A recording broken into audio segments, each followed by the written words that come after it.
Hello student, मैं Nakul sir.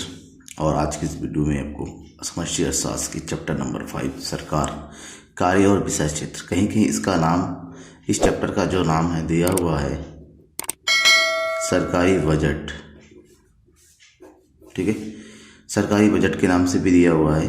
तो जो भी हो, समष्टि अर्थशास्त्र का चैप्टर नंबर 5 है, जिसके अति लघु उत्तर प्रश्नों को मैं बताने जा रहा हूँ। चैनल को सब्सक्राइब जरूर कर लीजिएगा, अपने दोस्तों को भी इसमें शेयर कीजिएगा। पहले प्रश्न की बात करें तो पहला प्रश्न है बजट यानी कि सरकारी बजट से आप क्या समझते हैं। सिंपल सा आंसर है, सरकारी बजट एक वित्तीय वर्ष में सरकार की अनुमानित आय तथा व्यय का विवरण होता है। यानी कि एक सरकार, एक देश की सरकार के द्वारा उस देश को चलाने के लिए उसको जितने भी अनुमानित आय या फिर जो भी अनुमानित व्यय मिलता है उसका जो विवरण बनाया जाता है, जो पेश करता है, उसे सरकारी बजट कहते हैं। भारत में जो सरकारी बजट पेश किया जाता है वो एक वित्तीय वर्ष होता है भारत का, 1 अप्रैल से लेके 31 मार्च। एक क्वेश्चन ये भी आता है कि वित्तीय वर्ष से आप क्या समझते हैं। वित्तीय वर्ष एक वर्ष का समय होता है जिसके अंतर्गत समस्त आर्थिक गतिविधियों का लेखा जोखा रखा जाता है। भारत का वित्तीय वर्ष है 1 अप्रैल से 31 मार्च। नॉर्मली कहीं कहीं 1 जनवरी से लेके 31 दिसंबर भी होता है।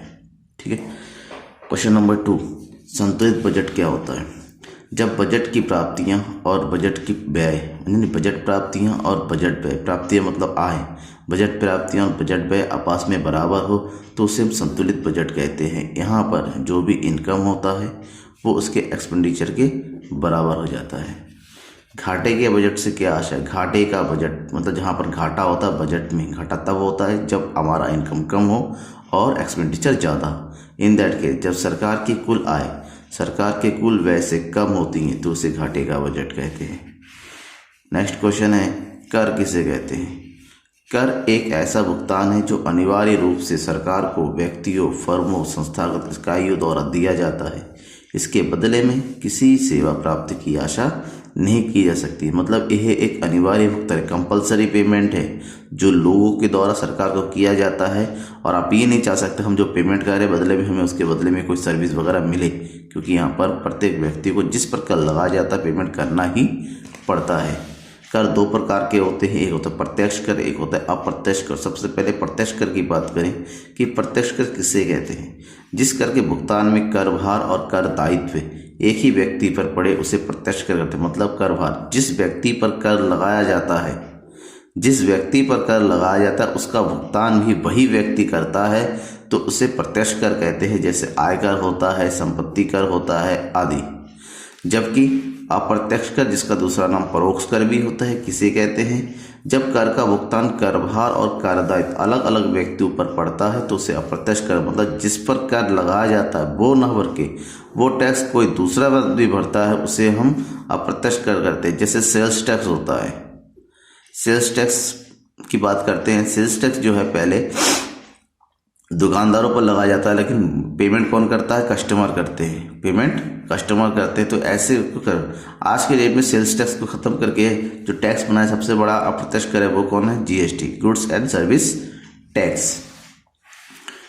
विशिष्ट कर से क्या आशय है। विशिष्ट कर क्या होता है। जब कर वस्तु की मात्रा या भार के अनुसार लगाया जाता है तो उसे विशिष्ट कर कहते हैं। जब कर जो है वस्तु के हिसाब से लगाया जाए कि उसका वजन कितना है, उसका भार कितना है, उसकी क्वांटिटी कितनी, उसके अनुसार जब टैक्स लगाया जाता है तो ऐसे टैक्स को हम विशिष्ट कर कहते हैं। राजस्व व्यय से क्या आशय है। सरकार के जो बजट होता है उसमें 2 प्रकार की, एक तरफ होता है प्राप्तियां, एक होता है व्यय।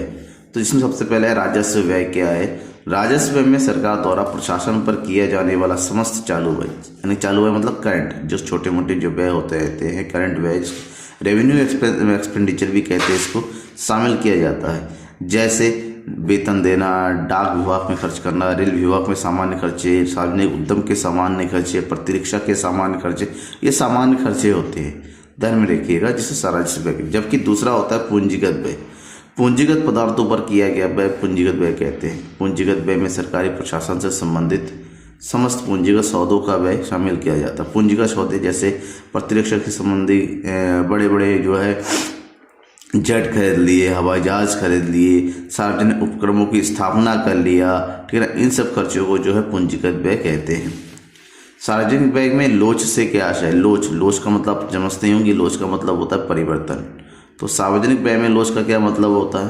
कहा गया है कि व्यय इस प्रकार से होना चाहिए जिसमें समय और आवश्यकता अनुसार, यानी कि अगर जरूरत पड़े तो उसमें परिवर्तन किया जा सके तथा अर्थव्यवस्था पर इसका कोई प्रतिकूल प्रभाव नहीं पड़े, तो ऐसे व्यय को हम सार्वजनिक व्यय में लोच कहते हैं।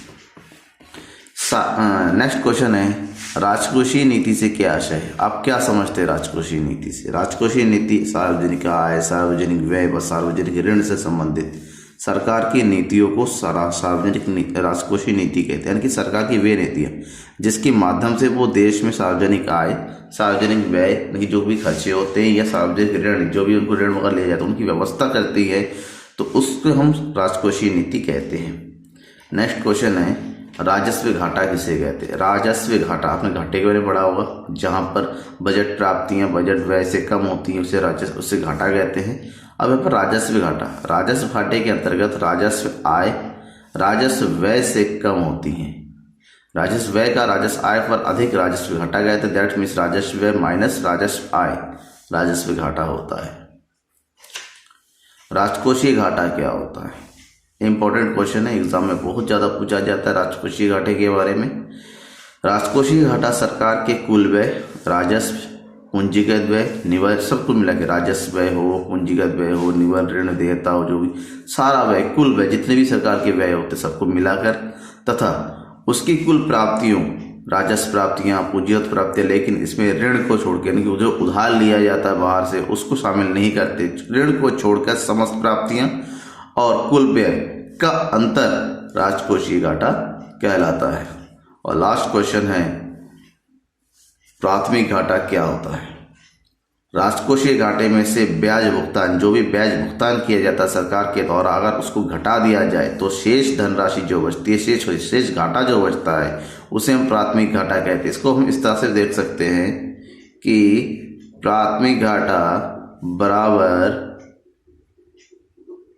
राजकोषीय घाटा माइनस ब्याज भुगतान। Thank you.